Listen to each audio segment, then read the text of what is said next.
Ahí. Bueno, hola a todos. ¿Me pueden confirmar si se ve la Se ve presentación? bien. ¿Sí? Se ve. Ya. Ujú. Ya, bueno, entonces, tal como me presentó Carla, mi nombre es Daniel Ortega Cárcamo y soy ingeniero civil informático de la Universidad de Concepción. Entonces, mi presentación que preparé para el día de hoy incluye una breve presentación de qué es lo que he hecho, los tipos de sensores con los que se trabajan en el área forestal, un poco de mi memoria de título, que estuvo en el marco también de la unidad de Data Science de la universidad, y algunas aplicaciones de inteligencia artificial en imágenes satelitales, como para poder encontrar nubes, algunas cosas que se hacen en imágenes hiperespectrales y también en datos LIDAR. Bueno, entonces, mi nombre es Daniel Ortega Cárcamo, yo soy de Castro, nacido y criado en Castro, y el año 2013 me vine a Concepción a estudiar. El año 2014 ingresé a Ingeniería Civil Informática, de donde me titulé el año 2019, y en ese año se estaba recién formando la unidad de Data Science, que es la que da los diplomas, y se abrió la oportunidad de tomar la memoria de título en la unidad en conjunto con la Forestal Arauco. ¿Ya? El año 2019 terminé esa memoria y también en paralelo entré al magíster en ciencias de la computación y de la Forestal Arauco me pidieron si, o sea, me ofrecieron que si me gustaría trabajar como consultor. Entonces ahí dividí mi tiempo entre el magíster y haciendo consultoría. Y una vez ya que terminé el magíster, me ofrecieron trabajo a tiempo completo como investigador en teledetección. Entonces, se preguntarán qué es lo que realiza un investigador en teledetección. Y bueno, lo que hago tiene que ver mucho con inteligencia artificial, analizo muchos datos que por lo general pueden venir de satélites o de drones. También trabajo mucho con académicos de otras universidades, muchos doctores, y lo que principalmente se realiza es el análisis de datos. ¿Ya? Entonces, bueno, mi área como es de aplicación forestal, la mayoría de los sensores que nosotros recibimos vienen de sensores remotos. Entonces, estos principalmente pueden ser satélites o drones. ¿Ya? Y acá quería comentarles que estos sensores pueden ser del tipo pasivo o pueden ser del tipo activo. Entonces, los sensores de tipo pasivo son los que no emiten radiación por sí mismos, o sea, que necesitan una fuente de luz. Entonces, por eso acá tienen un sol. Estos tipos de sensores, el multiespectral y el hiperespectral, son principalmente imágenes que contienen distintas cantidades de bandas. Por ejemplo, el multiespectral pueden ser imágenes que encontramos en Google Earth y que son las típicas imágenes de satélite. En cambio, la hiperespectral, eh, si bien pueden ser como imágenes de Google Earth, se caracterizan porque tienen muchas más bandas que miden distintas partes del espectro de luz y contienen mayor información. Principalmente trabajo con estos dos tipos de datos, pero ahora, hace un año más o menos, empecé a trabajar con los sensores LIDAR, que corresponden a nubes de puntos. ¿Ya? De estos también les voy a hablar más adelante. Y también existe radar, pero este último, la verdad es que no he trabajado. Bueno, LIDAR y radar son sensores activos y estos no necesitan de la luz solar o de alguna fuente de luz para que puedan capturar datos. Entonces, mis fuertes son las imágenes, que corresponden a sensores pasivos, y me gustaría acá profundizar un poco. Entonces, como para que se hagan una idea, si trabajamos con una imagen de escala de grises, eh, principalmente lo que vamos a ver pueden ser formas o también algún tipo de dato. Por ejemplo, podríamos hacer un mapa de alturas y eso podría estar en escala de grises, pero no tendríamos mucha información. Entonces, a medida que también vamos agregando más bandas, vamos a agregar mayor información. Si consideramos el espectro visible, que corresponde al RGB, que es lo que podemos ver nosotros los seres humanos, tendríamos 3 bandas de información, que estaría la azul, la verde y la roja, y ahí nosotros con eso podemos distinguir ya tanto formas y colores. Pero la luz no solamente se puede medir en esas 3 longitudes de onda que son las que nosotros vemos. También existen otras longitudes y estas las pueden medir sensores que son multiespectrales. ¿Ya? Entonces, acá ya tenemos muchas más bandas en una matriz y lo que se puede hacer es calcular algunos índices. Por ejemplo, para aplicación forestal hay un índice que es el índice de vegetación normalizado, que nos permite saber, por ejemplo, los estados de las plantaciones, y ese se calcula utilizando la banda, el infrarrojo cercano y la banda roja. Entonces, se pueden calcular, se pueden hacer combinaciones de estas longitudes de onda para poder calcular índices que nos ayuden a entregar información. ¿Ya? Y un sensor multiespectral se ve más o menos de esta forma en la longitud de onda, y no es continuo, sino que es discreto. Entonces, si pudiéramos, o sea, hay otro tipo de sensores, que son los hiperespectrales, que las longitudes de onda ya son continuas. Entonces, uno podría esperar de este tipo de sensores obtener mucha mayor información. Por ejemplo, podríamos ver los estados vegetativos de las plantaciones o tratar de detectar algunas especies invasoras con ese tipo de imagen. Ya. Entonces, eh, luego de eso, lo que le quería contar es que mi primer acercamiento con los datos, tal como mencioné, fue con mi memoria de título. Y mi memoria consistía en tratar de estimar la cantidad de árboles en una determinada zona utilizando imágenes satelitales. ¿Y por qué imágenes satelitales? Bueno, en ese tiempo la unidad de Data Science junto con la Forestal de Arauco desarrollaron un modelo de conteo de árboles en imágenes de drones.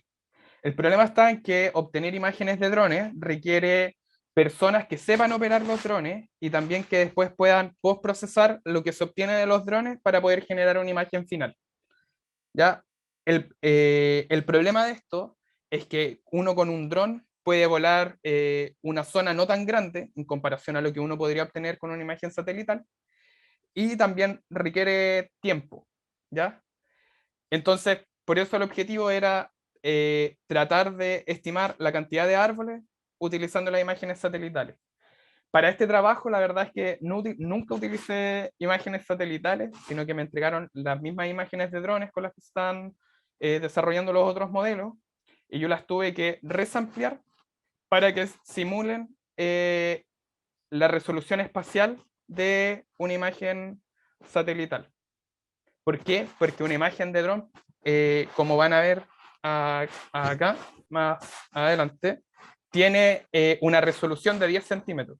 Entonces, en una imagen de dron, uno puede ver súper bien definido lo que son las copas. Y de hecho, estas eran las imágenes que se ocuparon para realizar el modelo de conteo de árboles, que lo realizó la unidad de Data Science. Entonces, cada puntito rojo que se ve acá corresponde al centro de una copa de árbol.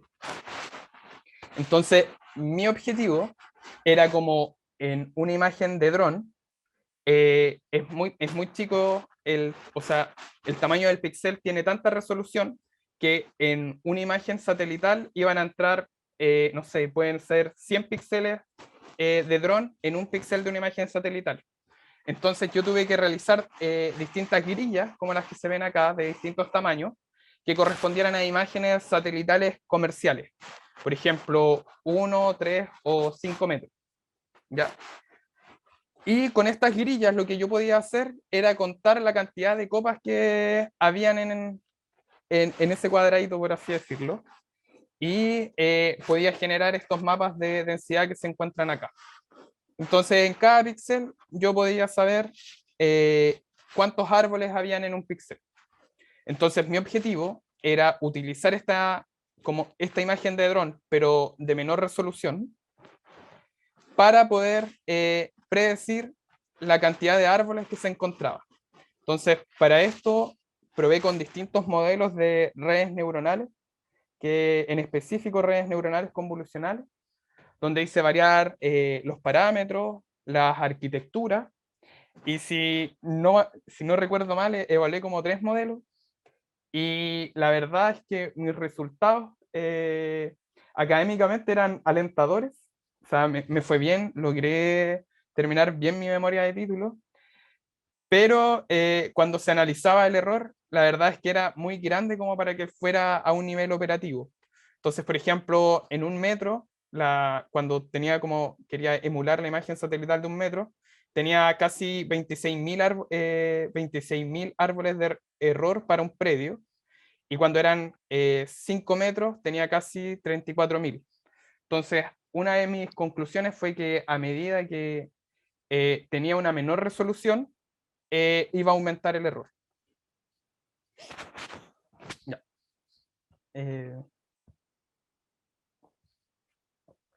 Bueno, ahora, eso fue mi memoria de título. Ha pasado harto tiempo desde eso y he aprendido mucho más de las imágenes y en general de los sensores remotos. Y algo con lo que he tenido que lidiar en mi trabajo diario es que uno, cuando hace un análisis en una imagen satelital, tiene que lidiar con nubes, ¿ya? Y esto es súper típico cuando uno descarga una imagen satelital. Entonces las compañías o sea, la compañía de los satélites, que son los que venden estas imágenes, eh, tuvieron que desarrollar modelos para poder detectar estas nubes. Entonces, como se ve acá, este es el índice normalizado de vegetación. Por ejemplo, todo esto que está verde significa que hay harta vegetación, ¿ya? Y en esta parte roja que se ve ahí, es la parte que corresponde a la nube. Entonces, si yo, por ejemplo, no considerara que en esa imagen tengo una nube en esta zona, lo que yo voy a hacer cuando realice mi análisis es que voy a subestimar la cantidad de vegetación que se encontraba en esa zona, ¿ya? Entonces, finalmente la mayoría de los análisis que uno realiza se traducen en dinero, y la verdad es que es importante. Entonces, no debería subestimar. Acá se puede ver de mejor forma qué es lo que sucede analizando una determinada zona, y ver cómo varía este índice a lo largo de un año. Entonces, partimos acá en enero del 2019 y terminamos en noviembre del 2019. Entonces, este análisis se realizó en una misma zona, y lo que se dieron cuenta la gente que genera estas imágenes es que el índice se va manteniendo constante, o sea, se va manteniendo una tendencia, y la tendencia respeta los procesos químicos que viven las plantas. Pero que hay algunas fechas que captura el satélite, que son estas azules, donde se encuentra nube, ¿ya? En esos puntos. Entonces, ellos también se dieron cuenta que era un problema a resolver, y lo resolvieron. Entonces, ¿qué fue lo que hicieron? En específico, la gente de Sentinel, que es un satélite libre además, que uno puede descargar estas imágenes gratis, y vienen también con esta máscara de nubes gratis. Ellos tomaron este problema como un problema de clasificación, donde ellos ocupaban 10 bandas, porque este es un satélite multiespectral. Entonces tiene 10 bandas que van desde lo visible hasta la detección de gases, si no me equivoco. Y tomaron eso, para cada píxel tomaron esas 10 bandas y entrenaron un modelo de árboles que les podía permitir decir con qué probabilidad en ese píxel había una nube. Entonces, por ejemplo, esta es la imagen de entrada. Hay que considerar que esto está en RGB, y tiene 3 bandas lo que vemos, pero ellos pasan las 10 bandas que tienen, y sale un mapa de probabilidad. Acá entonces la parte más amarilla es donde hay una alta probabilidad de que sea nube, y mientras más oscuro no. Y con este mapa de probabilidad ellos pueden calcular una máscara que me permite a mí descontar esa zona del análisis o decir que no puedo entregar un dato en esa zona porque tengo demasiada nube y la verdad es que se va a ver muy afectado ahí mi índice. Entonces esta es una aplicación de inteligencia artificial que no necesariamente ocupa redes neuronales y ocupa modelos de árboles que también se encuentran en todo eso del machine learning. Bueno, otra cosa de las que les había comentado, que también existían este tipo de imágenes hiperespectrales y dentro de la forestal no hace mucho se adquirió un sensor hiper y lo que hace es que toma, o sea, se capturan imágenes con este sensor. Entonces una imagen hiper, si ponemos las capas en RGB, se ve se ve tal como una imagen RGB, pero a diferencia de la imagen RGB, si yo selecciono uno de estos píxeles, lo que voy a ver va a ser un espectro que corresponde a cómo un objeto dentro de esta imagen responde a las diferentes longitudes de ondas que existen. Entonces, por ejemplo, tenemos por ejemplo, si yo tomara un píxel acá de tierra, se va a ver de esta forma, como la curva azul, que la verdad es que no se nota mucho, pero está ahí y corresponde a un píxel de tierra. Si yo tomara, por ejemplo, una sombra de bosque, que podría ser, por ejemplo, de por acá, se vería de esta forma. Y si tomara en cuenta diferentes tipos de plantaciones de las que se encuentran acá, voy a ver que entre ellas cada espectro va a ser diferente. Y esto va a responder a porque pueden ser distintas especies, a porque la luz se tomó, o sea, cuando se capturó la imagen, la luz solar llegó de cierta forma, quizás estaba con más sombra, ¿ya? Y se pueden hacer con esto distintos análisis. Entonces, se está apostando a que se puede evaluar el estado sanitario de las plantas eh, utilizando este tipo de firmas. La verdad es que aún no lo sabemos, no hemos sacado todo el potencial que ve a este sensor y nos queda harto camino por delante con él. Pero lo que les quería comentar era que un análisis súper sencillo que se puede realizar utilizando estas imágenes y con la cantidad de bandas que tiene, porque esta imagen, si una imagen RGB tiene 3, la multiespectral que les había comentado tenía 10, esta imagen tiene 188 bandas, ¿ya? Entonces uno con eso podría aplicar técnicas de reducción de dimensionalidad o sea, que las van a ver si toman alguno de los diplomas. Y lo que uno puede hacer, por ejemplo, con PCA, que es una técnica de reducción de dimensionalidad, es que puede tomar las 188 bandas que existen y comprimir toda la información o la mayor cantidad de información posible en 3 bandas. ¿Ya? Y con esas 3 bandas uno puede hacer una composición RGB, tal como la que se ve acá, y podemos ver, por ejemplo, colores similares. Entonces, por ejemplo, tenemos en esta plantación de eucalipto, que se tiene todo esto que corresponde a eucalipto, se ve de la misma forma cuando reducimos la cantidad de información.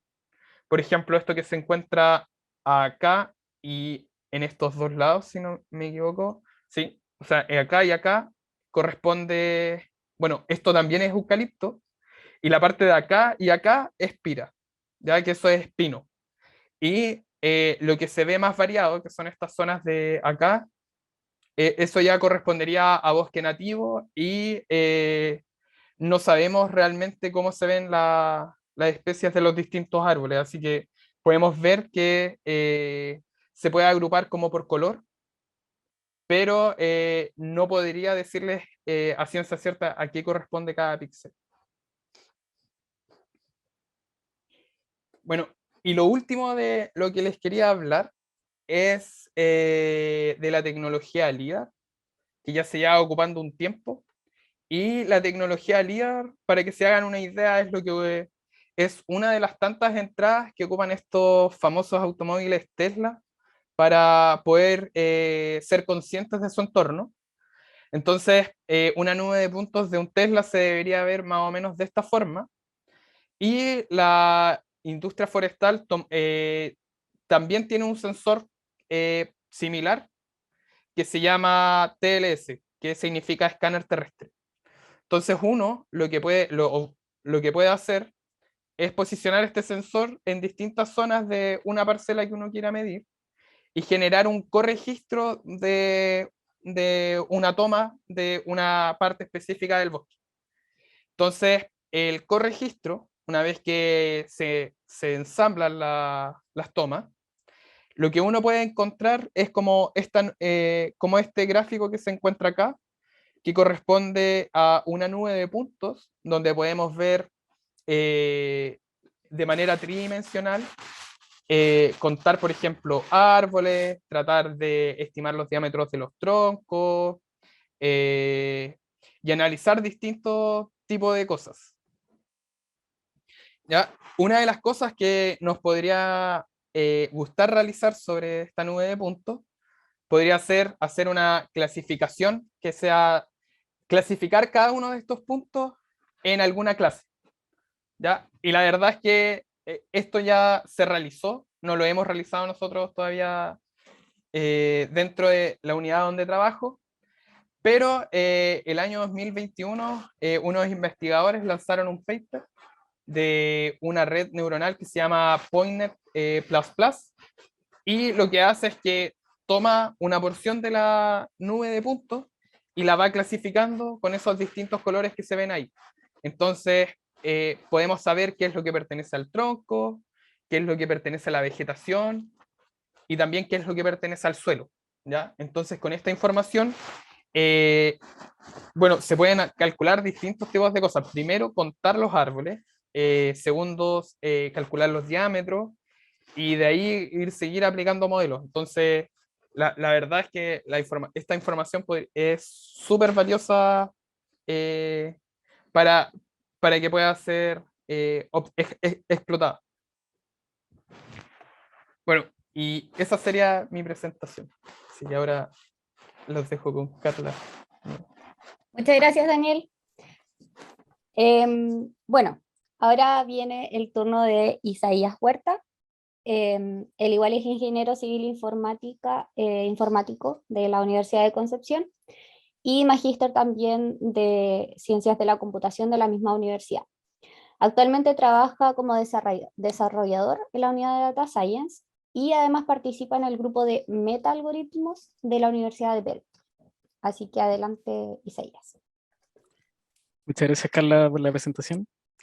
Gracias a todos por venir a la presentación. Yo soy Isaías Huerto, soy magíster en Ciencia de la Computación y voy a presentarle algunos trabajos de investigación en los que he trabajado, en los que he participado y que tienen relación con la inteligencia artificial. Entonces, principalmente voy a comentar dos líneas de investigación.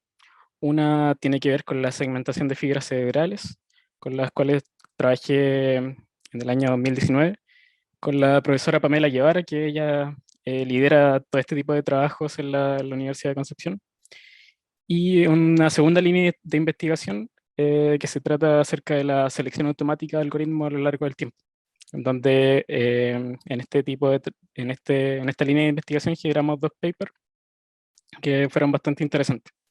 Entonces voy a partir con el primer tema de segmentación de fibras cerebrales. No sé si aquí alguno se ha tomado algún escáner de resonancia magnética, pero las máquinas de este estilo son máquinas tubulares, las cuales generan un campo magnético y perturban la energía de los átomos, y luego con técnicas de contraste se pueden obtener imágenes. Estas imágenes son de cortes de los tejidos del cuerpo. Ahora, puede ser cualquier parte del cuerpo, se pueden generar cortes de los tejidos, y además una técnica no invasiva, a diferencia del rayo X, que es así invasiva. Esta no es no invasiva, por lo tanto se puede aplicar sobre el cerebro. Y en este caso se pueden generar post-procesamientos que son bastante útiles. Estos son el tipo de imágenes que se generan, son imágenes en 2 dimensiones, porque solamente puede ir generando cortes, ¿ya? Si quisiéramos reconstruir un cerebro en 3D, ahí necesitamos hacer postprocesamiento. Entonces ahí lo que se hace es analizar por cada píxel que tengamos de nuestra imagen en 2D, analizar la difusión que tiene el agua en el cerebro, ver cómo se mueve el agua en el cerebro. Entonces, si analizamos la imagen de la izquierda, vemos que por cada píxel tenemos una difusión, una orientación del agua. Entonces, si es que juntamos estas conexiones, podemos empezar a inferir las fibras neuronales, que sería como una especie de representación de los axones en el cerebro. Entonces, si inferimos muchas veces este proceso de generar fibras, podemos generar algo como lo que se ve a la derecha, que son fibras en el espacio 3D que nos representan información del cerebro. Entonces, si viéramos un cerebro completo en 3D, se ve algo como este estilo. Y en este caso, estamos visualizando 1 millón de fibras para un cerebro en particular. Y el dataset con el que yo trabajé estaba compuesto por 79 cerebros, ya cada uno cercano a 1 millón de fibras. Ahora, cada fibra, para poder representarla en el espacio 3D, son 21 puntos equidistantes entre sí. 21 puntos en el espacio 3D. Entonces el dataset total es un dataset gigante. Tenemos 79 sujetos, donde cada uno tiene 1 millón de fibras, y cada fibra representada por 21 puntos en el espacio 3D. ¿ya? Entonces tenemos un montón de datos. Ahora el procesamiento ahí generalmente se hace sobre estas tractografías que se llaman, que son la generación de la fibra. Se pueden hacer sobre un solo sujeto. Ya podemos clusterizar un sujeto y encontrar cuáles son los fascículos o órganos que componen el cerebro, y podemos pasar de un cerebro que no está etiquetado a un cerebro con colores e identificar claramente cada uno de los fascículos. Pero en este trabajo hicimos algo distinto. Lo que quisimos hacer fue analizar una población completa de sujetos. En vez de analizar solamente un cerebro, quisimos analizar estos 79 sujetos que les comentaba. Entonces la ventaja que tiene analizar todos estos sujetos en conjunto es poder identificar patrones comunes que se repitan a toda una población, y de esa forma podríamos comparar dos poblaciones distintas de sujetos y ver sus diferencias posteriormente. Y eso lo podríamos hacer con cualquier tipo de población, por ejemplo, una población sana versus una población enferma con algún tipo de diagnóstico. Se puede realizar esa comparación y ver cuáles son las diferencias entre ellas para identificar algún tipo de enfermedad. Entonces, para este caso del clustering intersujeto para una población, hay varias dificultades. La primera es la alta cantidad de fibras, porque son un montón de datos que hay que analizar. Y el segundo problema es la variabilidad que tiene cada sujeto. Cada persona tiene un cerebro distinto, por lo tanto, es difícil encontrar patrones. O sea, obviamente vamos a encontrar los patrones estructurales más obvios, pero es difícil encontrar características comunes que van más allá de esos órganos. Entonces, igual es una dificultad en este caso. Entonces, para tratar este problema y la alta cantidad de datos que tengo, y además la alta cantidad de ruido que genera esta técnica que les mostraba antes de la tractografía, que se equivoca muchas veces y genera mucho ruido, utilicé un autoencoder, que es un tipo de red neuronal en el cual la entrada de esta red neuronal es una fibra de todas las que les mencionaba, y esa fibra, la idea es pasarla por esta red neuronal y que la salida me reconstruya la misma fibra. Entonces yo siempre estoy comparando la fibra original con la fibra de salida, que debería ser lo más parecida posible a la fibra original. La dificultad que tiene esta red neuronal es que esta representación de la fibra tiene que pasar por el espacio latente, ya que es este cuadradito que está al medio, que es un espacio latente que es reducido, es mucho más pequeño que la fibra original. Entonces la información se ve obligada a comprimirse en esta especie de cuello de botella, para después, a partir de aquí, reconstruir la fibra original. Entonces estoy representando la misma información, que es de 21 por 3, es decir, 63 números, lo estoy representando en solo 7 números. Ya estoy haciendo esa compresión. Entonces, si vemos aquí cómo se comporta esa compresión, podemos comparar las fibras que están en morado versus las que están en celeste. Las moradas son las originales y las celestes son las reconstruidas. Y podemos ver que tienen bastante similitud entre ellas. Entonces el objetivo general es, dado el autoencoder, pasar todas las fibras de todos mis datos por este autoencoder y llevarlas a este espacio pequeño que está en medio. De esa forma estoy comprimiendo los datos. Y luego en este espacio comprimido puedo realizar clustering de manera mucho más rápida y eficiente. Porque si lo hubiera hecho sobre las fibras originales, se demoraría un montón ese procesamiento y necesitaría mucha memoria. Entonces, al realizarlo sobre este espacio latente, puedo realizar rápidamente el clustering y obtener la información que buscábamos, que es finalmente estos conjuntos de fibras que nos representan un tracto cerebral o un fascículo. Entonces aquí tengo algunos resultados. Se obtuvieron 900 clusters en 150 segundos.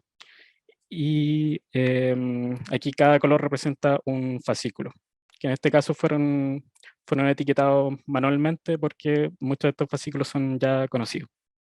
Pero la idea de este tipo de trabajo es encontrar fascículos desconocidos. Entonces aquí, por ejemplo, tenemos un fascículo a la derecha, que es un fascículo general para toda la población, y a la izquierda tengo el mismo fascículo, pero para cada uno de los sujetos. ¿Ya? Entonces, cada fascículo lo podemos encontrar en todos los sujetos. Como en este caso, en este otro caso igual, podemos descomponerlo en los distintos sujetos, en este otro caso igual. ¿Ya? Entonces, esos fueron resultados interesantes que se obtuvieron en ese trabajo. Ahora, otra línea de investigación, totalmente diferente a la primera que estaba comentando, es la selección automática de algoritmos. Este tipo de trabajo liderado por el profesor Roberto Asín del Departamento de Informática, y aquí también participó Daniel Ortega en estos trabajos. Entonces, para dar un poquito de contexto acerca de la selección automática de algoritmos, tenemos que pensar en algún problema de optimización combinatoria. Aquí, si es que no conocen ninguno, puse 3 ejemplos de problemas de optimización combinatoria. El primero es graph coloring, el cual es un problema de, dado un grafo, es decir, nodos conectados entre sí. La idea es colorear este grafo de tal manera que cada par de vértices no compartan un mismo color. Es decir, si miro cada uno de estos vértices y veo sus vecinos, a quienes está conectado, ninguno de sus vecinos tiene que tener el color del nodo que estoy mirando. ¿Ya? Y este problema se puede ejemplificar con el coloreo de un mapa político, por ejemplo, en el cual tengo cada país con un color distinto, pero obviamente no quiero usar toda la paleta de colores para colorear todos los países. Entonces, los países vecinos tienen que ser de color distinto, pero puedo repetir el color en otros países distantes. ¿Ya? Otro problema de optimización combinatoria es el problema en la mochila, también conocido como knapsack, donde tenemos una mochila que tiene un límite. Puede ser un límite de peso, un límite de volumen, y tengo varios ítems que quiero meter a la mochila. Ahora, no me caben todos los ítems, entonces tengo que priorizar por cuáles sí tengo que meter y cuáles tengo que dejar afuera. Entonces aquí tengo que privilegiar, maximizar el valor que va a tener la mochila completa. ¿Ya? Entonces esto, un ejemplo clásico que se da de esto es de un ladrón que entra a una joyería, entra con una mochila o una bolsa y tiene que echar la mayor cantidad de cosas posibles de tal manera que se maximice el valor de esa mochila. Es una forma en que se ejemplifica. Otro problema que también es muy conocido, debe ser de los más conocidos, es el TCP, en el cual en un espacio de 2 dimensiones tengo ciudades y hay un vendedor que tiene que pasar por cada una de esas ciudades una y solo una vez y volver en donde empezó. ¿Ya? Entonces, la idea es que ese vendedor haga el recorrido mínimo posible hasta llegar a su origen. ¿Ya? Entonces, hay que minimizar la distancia recorrida. De esa manera minimiza tiempo, minimiza los costos. Entonces, estos son 3 ejemplos de problemas de optimización combinatoria. Ahora, por cada uno de ellos, si nosotros buscamos en Internet, no sé, algoritmos que nos pueden resolver cada uno de esos problemas, nos vamos a encontrar con un montón de solvers, como se le llama a estos algoritmos. Y aquí surge un problema, que es si tengo una instancia, necesito seleccionar con qué solver voy a ejecutar la instancia, con qué solver la voy a resolver. Entonces aquí es difícil decidir a priori cuál quiero utilizar. Y para ello existe una técnica que es la selección automática de algoritmos, que nos permite seleccionar de manera automática cuál va a ser el algoritmo que voy a seleccionar para solucionar mi instancia. Pero lo que no resuelve la selección automática de algoritmo es el tema del tiempo. Si es que yo tengo poco tiempo para resolver mi instancia, no me sirve la selección automática de algoritmo porque generalmente me va a entregar algoritmos que son de largo tiempo, se demoran en resolver. Y si, por ejemplo, tuviera solamente 3 segundos para resolver una instancia, no me sirve un algoritmo exacto, que si bien me va a dar la mejor solución, me la va a entregar en mucho tiempo más. Entonces, en estos casos, nos conviene balancear, hacer un trade-off entre el costo o la función objetivo que nos va a entregar versus el tiempo que tengo disponible para ejecutarlo. Entonces, este es un nuevo enfoque que probamos con el problema de la mochila y resultó ser exitoso, así que por eso ahora lo trajimos al mundo de TSP. Entonces, para visualizarlo mejor, aquí tenemos 5 solvers que están resolviendo una instancia en particular. La instancia que están resolviendo es esa que se ve a la derecha, que son los puntitos rojos, de una instancia de TSP. Y son 5 solvers los que la están resolviendo. Entonces, como podemos ver aquí, los solvers están compitiendo entre sí para obtener la mejor solución. Aquí, mientras más bajo sea el eje Y, es mejor la solución. Y en el eje X tenemos el tiempo. Entonces podemos notar que si miro en el segundo 1.5, puede tener un solo solver que tiene solución. Si es que miro al segundo 15, puede tener otro solver, en este caso la rayita verde, que tiene la mejor solución hasta el momento. Ya entonces el solver va cambiando. Si miro cercano al minuto, puede tener la línea café, que tiene la mejor solución hasta el momento. Entonces, esto demuestra que a medida que pasa el tiempo, nuestro mejor solver va cambiando. ¿Ya? No es tan trivial como simplemente seleccionar el que tuvo el mejor costo al final del tiempo. Así que también importa lo que pasa entre medio. Entonces, el objetivo de esto es construir un oráculo predictor, al cual yo le pase mi instancia y le pase el tiempo máximo que tengo disponible para esperar. Entonces, el oráculo me va a indicar cuál es el solver que tengo que seleccionar, y una vez que me lo indica, puedo ejecutar mi instancia con ese solver. Esto es en resumen lo que hace el metasolver. Entonces, para poder pasarle una instancia, de este caso de TSP, al oráculo, lo que hice fue representarla como imagen. Entonces, en la izquierda tenemos puntos que representarían las ciudades, y las transformo a una grilla, en la cual marco la cantidad de instancias, la cantidad de ciudades que están dentro de cada celda. Por ejemplo, aquí tenemos 5 ciudades y en la grilla marco 5. ¿Ya? Eso lo hago para cada celda. Y esto es bastante rápido de generar. Entonces no me consume mucho tiempo. Y de esa forma lo puedo representar como imagen y se pueden ver cosas como los ejemplos que muestro aquí para distintos datasets. Ahora, con estas imágenes puedo utilizar una red neuronal, en este caso convolucional, como oráculo. Ya, el oráculo que mostré adelante ahora es una red neuronal convolucional. Y a esta yo le paso una imagen como entrada y como salida me va a entregar los mejores solvers a lo largo del tiempo. Ya, eso es lo que me entrega como salida.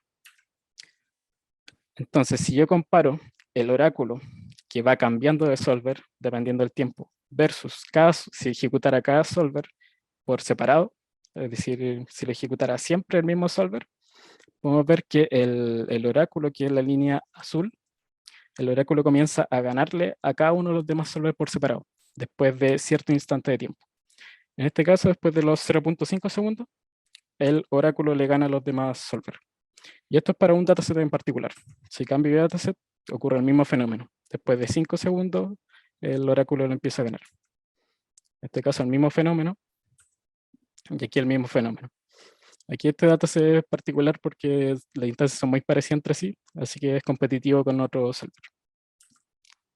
Entonces, si lo resumimos todo en una métrica de precisión, notamos que el metasolver es capaz de ganarle a todos los demás solvers por separado.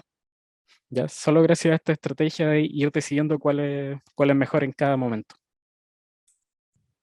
Entonces, esta misma idea la estamos extendiendo en un trabajo con la Universidad de Berkeley, y actualmente lo estamos trabajando como selección de parámetros en vez de selección de algoritmos para un problema que se llama BRP. Y notamos que el enfoque que se realiza cada vez que cambio de problema es análogo, es decir, siempre tengo que hacer lo mismo. Entonces aquí lo que buscamos es generalizar esta idea y construir un modelo que sea generalizado y que me permita usarlo en distintos tipos de problemas, ¿ya? Que no haya que tener un modelo por cada problema, sino que sea generalizado y me permita ocuparlo en cada uno de ellos. Eso es lo que estamos trabajando ahora. Ahora, otros trabajos que no terminaron en paper, pero que igual fueron trabajos de curso, cosas así, que igual son interesantes, son estos tres. El primero fue un trabajo que realizamos para las elecciones chilenas del 2018, en el cual utilizamos los tweets y teníamos que predecir el voto político de cada tweet. Es decir, si teníamos un tweet que era muy evidente su voto político, podíamos predecir cuál era el candidato al que iba a votar ese usuario. En otro trabajo que realicé en otro curso es de la generación automática de canciones. En este caso, lo que hice fue construir un modelo generativo que se llamaba GAN, y lo entrené con canciones de una banda en particular. Entonces, este modelo, una vez que ya está entrenado, podía generar canciones similares con las cuales fueron entrenados. Me acuerdo que en ese tiempo lo entrené con canciones de Soda Stereo, porque como había muerto Cerati y ya no existía Soda Stereo, ya no podían existir canciones de ese estilo. Entonces, interesante la idea de seguir generando canciones a partir de algo que ya fue hecho y que no pueden generarse más. Entonces, eso fue un trabajo que igual tuvo bastante éxito. Y el último, que es el último que trabajé, lo trabajé con una psicóloga. Ella era estaba haciendo el doctorado en psicología, y su idea era para un grupo de estudiantes poder clasificar a cada uno de ellos, en poder perfilarlos a cada uno de ellos. Entonces teníamos distintas clases, distintas clasificaciones, en las cuales cada estudiante pertenecía a uno de ellos, y de esa manera podíamos construir un juego que fuera apropiado para ese estudiante, y de manera que pudiera aprender, entregarle mejor el conocimiento a través a través de un juego que fuera adaptado dependiendo de las habilidades o los intereses de cada estudiante. Entonces, ahí el desafío de inteligencia artificial era clasificar y generar perfiles de distintos estudiantes. Y, y eso es todo lo que tenía preparado. Muchas gracias, Isaías. Bueno, como les escribí en el chat, pueden ahora revisar las dudas o consultas si es que alguien tienen. Veo que hay dos ahí en el chat, las voy a leer ahora, y si es que hay alguien más que quiera escribir su consulta o su duda, puede hacerlo en el chat o también en la sección de preguntas y respuestas. Así que voy a ir con la primera pregunta, que es para Daniel, y ahí dice que si requieren mejorar la captura de imágenes aéreas. Dice que existe un emprendimiento en Chile que desarrolla cámaras georreferenciadas que podrían ser quizás de su interés. Os dejo incluso ahí el link. Se llama Marcos, sí. Hola, Marcos. La verdad es que yo no pertenezco al área de captura, pero con el enlace que me envías yo se lo puedo entregar a la persona encargada, y quizás él podría contactarte. Entonces, así hablas mejor con él, que es la persona más adecuada para eh, responder tu consulta. Ahí me escribió perfecto. Vale.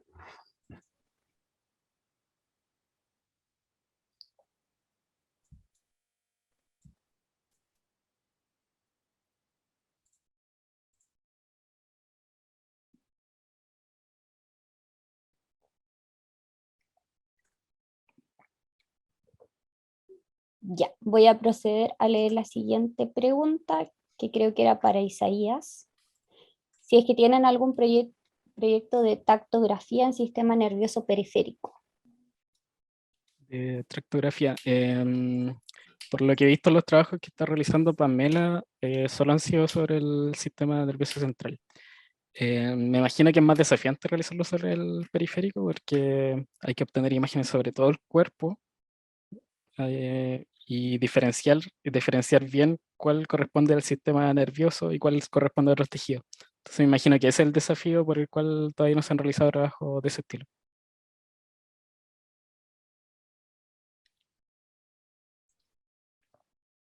Perfecto. Acá hay otra consulta. ¿Esos conocimientos en qué otras áreas se pueden aplicar? Y quizás una pregunta abierta tanto para Daniel como para Isaías. ¿Tú o yo, Isaías? Que es súper amplio porque básicamente los conocimientos que lo que presentamos en el fondo son técnicas de Machine Learning o Deep Learning que fueron aplicadas en un campo en particular.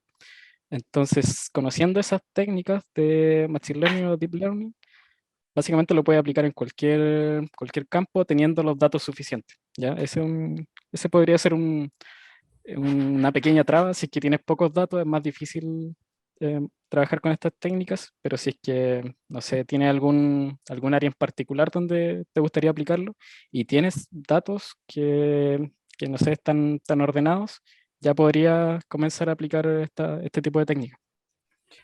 Sí, a mí igual me gustaría agregar ahí que si bien las técnicas que uno aprende son como de uso general, después uno cuando se va metiendo en un área, por ejemplo, como es mi caso, que ya estoy muy metido como en el área forestal, uno va aprendiendo ciertas cosas y puede empezar a analizar datos cuando los datos te hacen sentido o no te hace sentido, de repente uno puede aplicar mal los modelos y que te entregue incoherencia.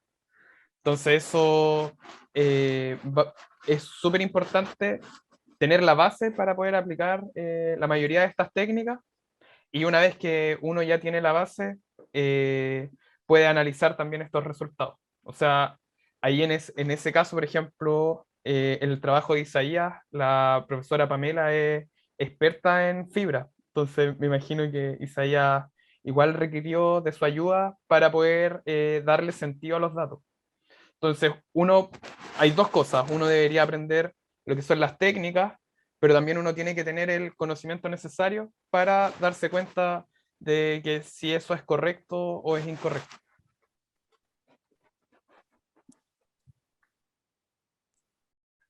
Gracias, Isaías y Daniel. Acá hay otra consulta y preguntan por el lenguaje de programación eh, que ocupan para hacer las redes neuronales. Python. Python debe ser en lo que está programado, no sé, el 95% de la red neuronal. Sí, La, sí, sí, principalmente Python. R también he visto redes neuronales. Y en C++, cuando uno igual necesita como más velocidad. Estos son como Pero Python y R son como los que dominan el mundo de análisis de claro, datos sí, pero yo creo que está actualmente, súper dominado por Python. por Python. Sí. Sí, y sus librerías, porque básicamente las librerías son las que hacen la magia de Python. Eso Está, les iba a preguntar, que si había alguna diferencia entre Python y R o por qué se inclinan más por uno o por el otro, qué características tiene uno frente al otro.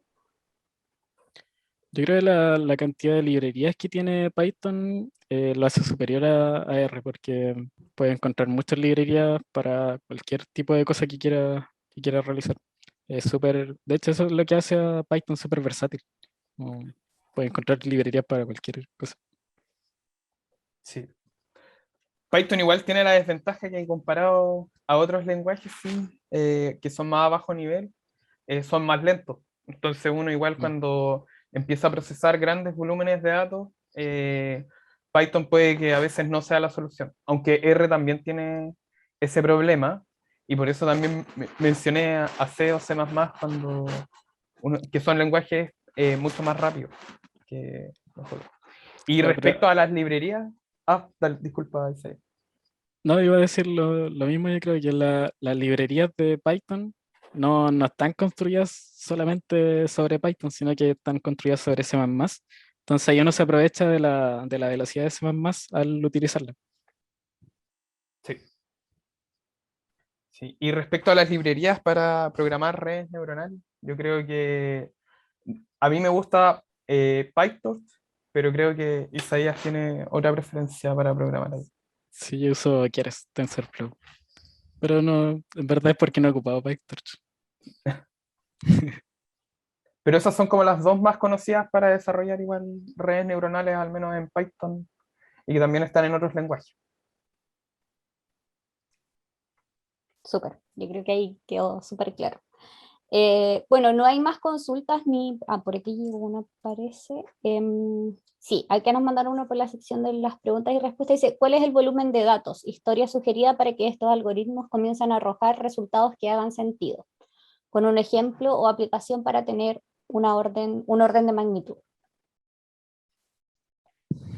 Sí, se ve igual una pregunta clásica que es difícil de responder porque no se puede dar un número así como desde aquí ya puedes entrenar bien, sino que depende de la naturaleza de los datos, de las correlaciones que tengas y, y del dominio, así que es difícil dar un orden. Pero lo que sí es que también hay técnicas que puedes utilizar cuando tienes pocos datos, ¿ya?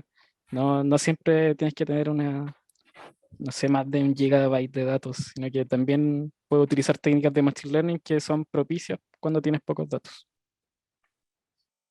Sí, yo en ese sentido me he dado cuenta que en las aplicaciones que desarrollamos,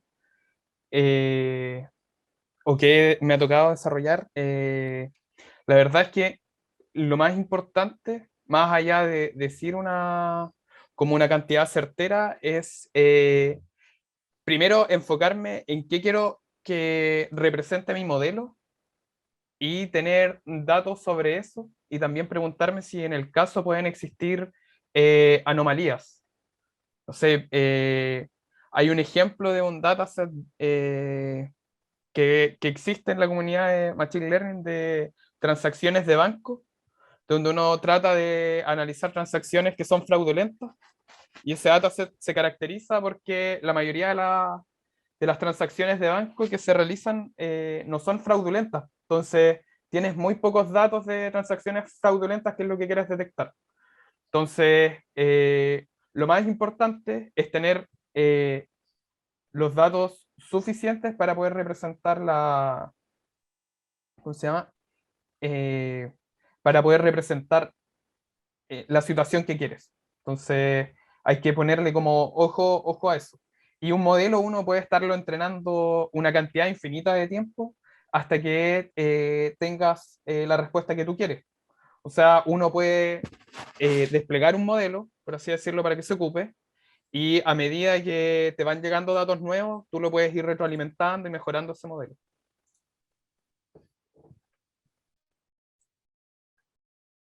Gracias.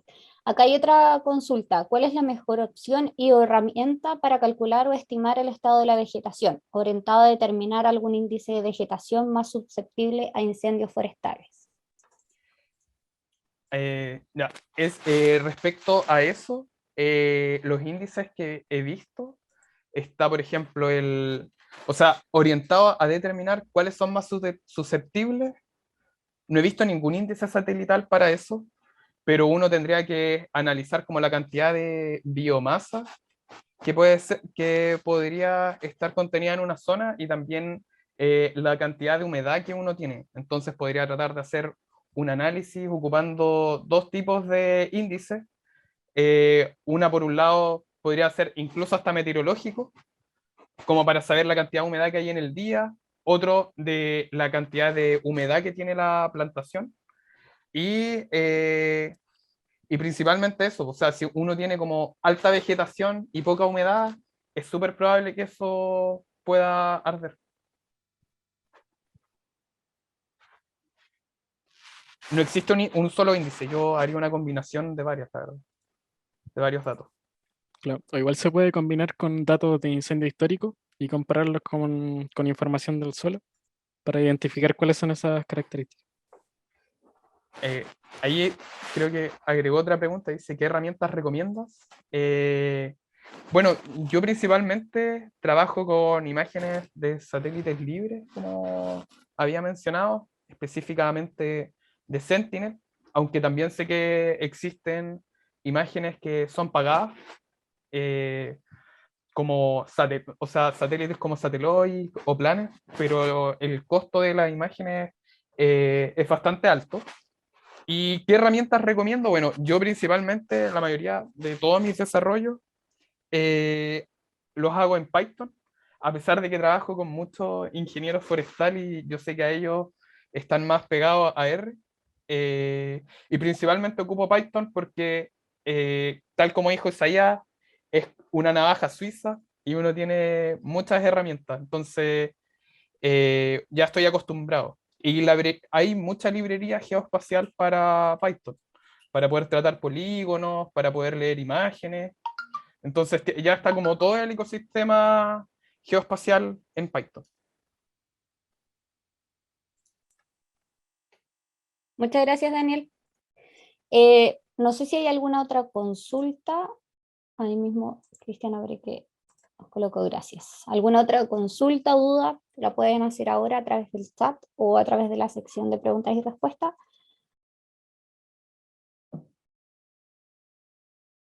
Bueno, parece que no hay más. De igual forma, si es que surge alguna consulta, alguna duda, la pueden hacer a través de nuestro correo. Nosotros también se la podemos hacer llegar a Daniel y a Isaías. Les voy a dejar el correo de la unidad de Data Science, ¿cierto? Acá en el chat. Estoy escribiendo ahí. Por cualquier duda o consulta que tengan. Y antes de despedir a Daniel y Isaías, les quería recordar que dentro de la unidad estamos realizando la difusión, ¿cierto?, de 3 de nuestros diplomas.